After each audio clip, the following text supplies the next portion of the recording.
अस्सलाम वालेकुम। आज हम बात करेंगे निस्बतों के तारुफ के बारे में। ठीक है, मतलब रेशोज़ के बारे में। जो निस्बतें होती हैं ये क्या चीज़ होती हैं? ये होती हैं जब आप तादाद को जो है एक दूसरे से उनका मुकाबला करते हैं और उनको एक दूसरे के मुकाबले में देखते हैं। ठीक है, अब जैसे मैं इनको आपको मिसाल के तौर पर समझाती हूँ। ठीक है, अगर मैं कहूँ कि मेरे पास हैं जी 10 गायें हैं, ठीक है, और मेरे पास हैं 5 बैल। ठीक है, ये मेरे पास 5 बैल हो गए और ये मेरी 10 गायें हैं। और मैं आपसे कहूँ कि जी मुझे बताएं आप कि रेशियो बताएं और क्या कहते हैं काउस टू बुल्स का रेशियो। ठीक है, अच्छा तो मैं क्या कहूँगी, मैं कहूँगी जी मेरे पास क्या कहते हैं मेरे पास हैं 10 गायें। ठीक है, और मैं डालूंगी 2 नुक्ते और मैं बोलूँगी कि जी और मेरे पास हैं 5 बैल। सही है, इस तरह लिख सकते हैं। अब इसको आप इस तरह से भी लिख सकते हैं कि 10 के ये 10 को आप ऊपर लिखें, ठीक है, और नीचे उसको तकसीम का जैसे निशान लगाते हैं तो आपने करके यूँ 5 कर लिया। या आप एक और तरीका ये है कि आप इसको इस तरह भी लिख सकते हैं। ठीक है, 10 to 5। ठीक है, तीनों तरीके बिल्कुल सही, तीनों तरीकों से लिख सकते हैं। ठीक है, अच्छा अब एक और बात ये कि हम इसको और आसान भी कर सकते हैं। अच्छा, अब और आसान कैसे कर सकते हैं कि और आसान हमने करने के लिए कहा कि जी इन दोनों को हम किसी चीज़ से तकसीम करके कर सकते हैं। ठीक है, हम इसे दोनों को 5 से तकसीम कर सकते हैं, है ना। तो ये क्या बन जाएगा, ये हो सकता है, इसको आप इस तरह कर दें कि ये 5 तकसीम होकर 2 हो गया और ये हो गया 1। ठीक है, ये क्या हो जाएगा, ये हो जाएगा 2/1, या इसको आप 2 to 1 करके भी लिख सकते हैं। ठीक है, और ये तीनों चीज़ें बराबर हैं और ये तीनों चीज़ें इन तीनों चीज़ों के बराबर हैं। ठीक है, तो अब हमने ये बात देखी कि ज़रूरी नहीं है, हमें ये नहीं चाहिए कि आपके पास कितने एग्जैक्टली कितने गायें या कितने बैल हैं। हमें सिर्फ इनके आपस का वो पता करना है कि ये हर बैल के लिए, हर गाय के लिए आपके पास कितने बैल हैं। आपके पास 10 गायें तो आपके पास 5 बैल हैं। अगर आपके पास 2 गायें होंगी तो आपके पास कितने बैल होंगे, 1 बैल होगा। तो हर 2 गायों के लिए आपके पास 1 बैल है। ठीक है, ये जो है ना आपके रेशो आपको ये चीज़ बताते हैं। सही है, अब इसमें एक और चीज़ आप ज़रा नोटिस करें कि यहाँ पे लिखा है काउस। ठीक है, ये आपकी थी, कितनी काउस थी, 10 काउस थी। और तो फिर हमने यहाँ पे ये 10 आता है इधर पहले।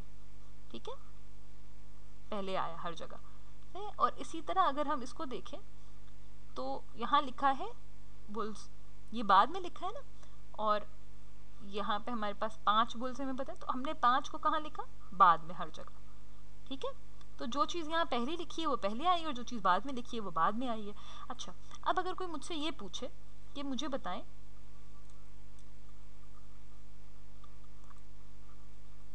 अगर वो मुझसे बुल्स टू काउस का रेशो पूछ ले, ठीक है, बैलों से गायों का, तो अब मैं क्या लिखूंगी, मैं बोलूँगी कि जी मुझे आप फिक्र ही ना करें, मुझे ये भी आता है। मैं कहूँगी कि जी मेरे पास हैं 5 बैलें और मेरे पास हैं 10 गायें, है ना, इस तरह। या इसको अगर मैं आसान करके लिख दूँ तो क्या हो जाएगा, ये हो जाएगा 1 और यहाँ 2, ये 1 to 2 का रेशो। या इसको मैं इस तरह लिख लूँ 1/2 करके, या मैं इसको लिख लूँ 1 to 2 करके, तो एक ही बात है। अच्छा, जबकि अब ये चीज़ गलत नहीं है, ठीक है, इस तरह करना, लेकिन मायारी तौर पे आप जो अच्छी तरह लिखते हैं तो इस तरह उसको आसान, उसमें सबसे जितने सादा तरीके से कर सकते हैं, सबसे बड़ा नंबर जिससे आप इन दोनों को तकसीम कर सकें उसे तकसीम करके लिखते हैं। ठीक है, तो ये तो हो गया आराम से। अब इसका हम एक और नमूना देख लेते हैं। ये हमने की 2 चीज़ों की बात। अब चलते हैं मेरे गाँव में जो है ना एक जगह है, वहाँ पे हमारे बहुत सारे जानवर रखे, वो वहाँ पे उगते हैं सारे फल, ठीक है, दरख्तों पे। तो अब मैं वहाँ गई और मैंने बहुत सारे फल बटोरे, तो मेरे पास कितने फल आ गए, मेरे पास आ गए 20 आ गए मेरे पास सेब। ठीक है, और मेरे पास आ गए 40 तो कीनू हो गए मेरे, और मेरे पास हो गए 60 अंगूर। ठीक है, ग्रेप्स, अंगूर हो गए। अच्छा, तो अब मैंने ये सारे जमा कर लिए, लेकिन अब मुझे ये पता करना है कि मुझसे कोई पूछे कि मुझे बताओ कि रेशो जो है तुम्हारा apples, 2 oranges, 2 हमारा तीसरा फल है grapes का रेशो क्या है। इसका क्या मतलब है, हर सेब के लिए तुम्हारे पास कितने कीनू और कितने अंगूर हैं। तो मैंने फ़ौरन झटपट बोला कि जी मेरे पास हर 20 सेबों के लिए मेरे पास 40 कीनू है और 60 अंगूर हैं। यानी अब इनको अगर मैं सादा तरीके से करने की कोशिश करूं और सबसे बड़ा नंबर मुझे यहाँ मिलता है 20, जिससे तीनों तकसीब हो जाएंगे। 20 से करा तो ये हो जाएगा 1। तो मैंने कहा हर एक उस सेब के लिए मेरे पास 2 कीनू और 3 अंगूर हैं। ठीक है। अच्छा, अब मुझे किसी और ने पूछा कि मुझे बताओ कि तुम्हारे पास हर अंगूर के लिए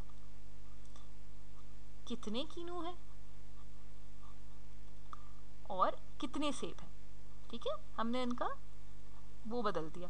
अब इसका क्या जवाब होगा, इसका जवाब क्या होगा, मुझे पता है कि जी मेरे पास अगर मेरे पास 3 अंगूर हैं, ठीक है, तो मेरे पास कितने कीनू होंगे, मेरे पास होंगे 2 कीनू और मेरे पास सेब कितने होंगे, 1 सेब होगा। ठीक है, तो रेशो वही का वही रहा, सिर्फ आपने उसको लिखने का तरीका बदल दिया। अच्छा, अब इसका एक और हम मज़े का सवाल देख लेते हैं कि ये तो ये हो गया। अब हम ज़रा इसको उल्टी तरफ से, ये तो हमने तादाद लेके और उससे हम जो है रेशो निकाल लिए थे। अगर मैं आपको रेशो दे दूँ, ठीक है, मैं बोलूँ जी क्लासरूम है, क्लासरूम में आपके हैं लड़के लड़कियां दोनों बैठे हैं, ठीक है, और मैंने कहा कि आपका बॉयज़ टू गर्ल्स का रेशियो, लड़के से लड़के और लड़कियों के बीच के अंदर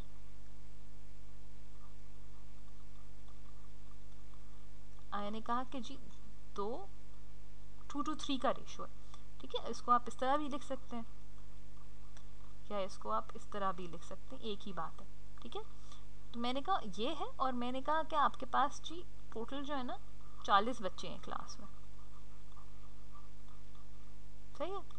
अब आप मुझे बताएं कि इनमें से लड़कियां कितनी होंगी। सही है, इनमें से लड़कियां कितनी होंगी।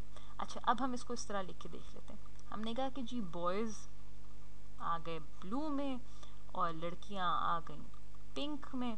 हमने कहा कि जी इनका रेशियो बनता है कि जी बॉयज़ अगर 2 होंगे तो लड़कियां हमारे पास 3 होंगी। ठीक है, तो ये मिला के कितने बच्चे हो गए, अगर 2 लड़के और 3 लड़कियां हैं तो हमारे पास हो गए 5 बच्चे।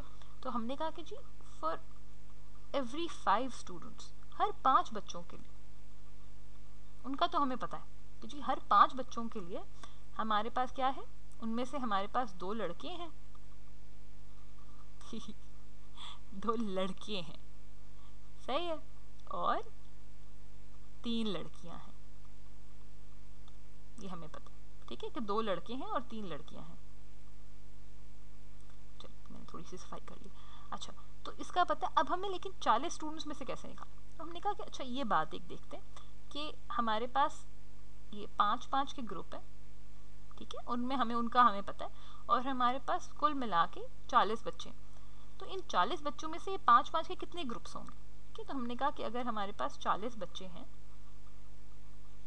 ठीक है, और इनको हम अगर इनमें से कहें कि जी 5 बच्चे हैं हर ग्रुप में,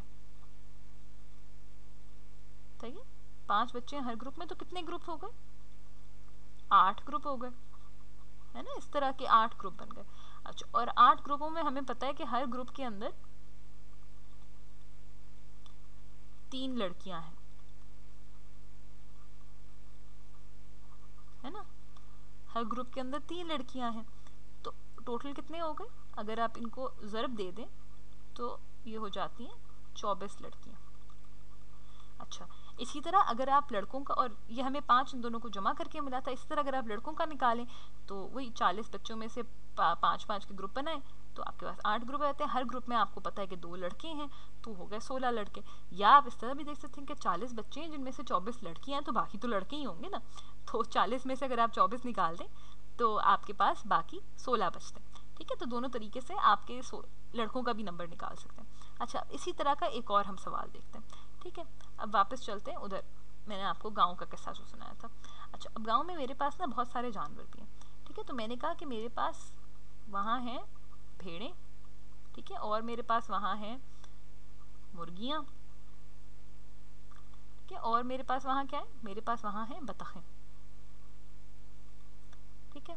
और इनका आपस में क्या रेशो है, मेरे पास हर 2 भेड़ों के लिए 5 मुर्गियाँ हैं और 10 बतखें, ठीक है। और इससे ज़्यादा हम इसको सादा उसमें नहीं कर सकते, क्योंकि अब इसको किसी और नंबर से हम ऐसे डिवाइड नहीं कर सकते, ठीक है। तो हमने कहा ये है हमारे पास।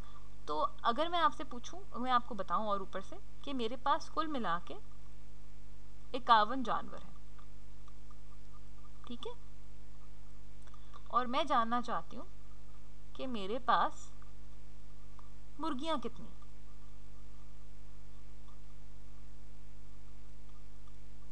ठीक है, मेरे पास मुर्गियाँ कितनी। अब इसमें भी हम क्या करेंगे, जो हमने पहले किया था कि हमने कहा कि जी आप इस तरह ले लें कि अब इनको मिलाएं, कितना हो जाता है, 2 और 5 7 और ये 10, तो 17 के हर 17 जानवरों के लिए, ठीक है, हमारे पास, हमें पता है कि हमारे पास जी 2 उसमें से भेड़ें होंगी और 5 मुर्गियाँ होंगी, और क्या होगा, और हमारे पास होंगी 10 बतखें, ठीक है। और इसी तरह अगर हम उसमें से बोलें कि क्या कहते हैं, ये हमें पता चल गया, तो हमने कहा कि अगर हम उसमें से वो निकाल लें 51 को हम 17 से तकसीम करें कि हमारे पास कितने इस तरह के ग्रुप आ जाते हैं जानवरों के, तो हमारे पास 3 ग्रुप आ जाते हैं, ठीक है। और इसको अगर हम ज़र्ब दे दें कि हर ग्रुप में हमें पता है कि हमारे पास हैं 5 मुर्गियाँ, तो हमारे पास कुल मिला के कितनी आ गई, 15 मुर्गियाँ आ गई, ठीक है। काफ़ी सारी हैं, उसका मतलब है बहुत सारे अंडे भी मिलेंगे।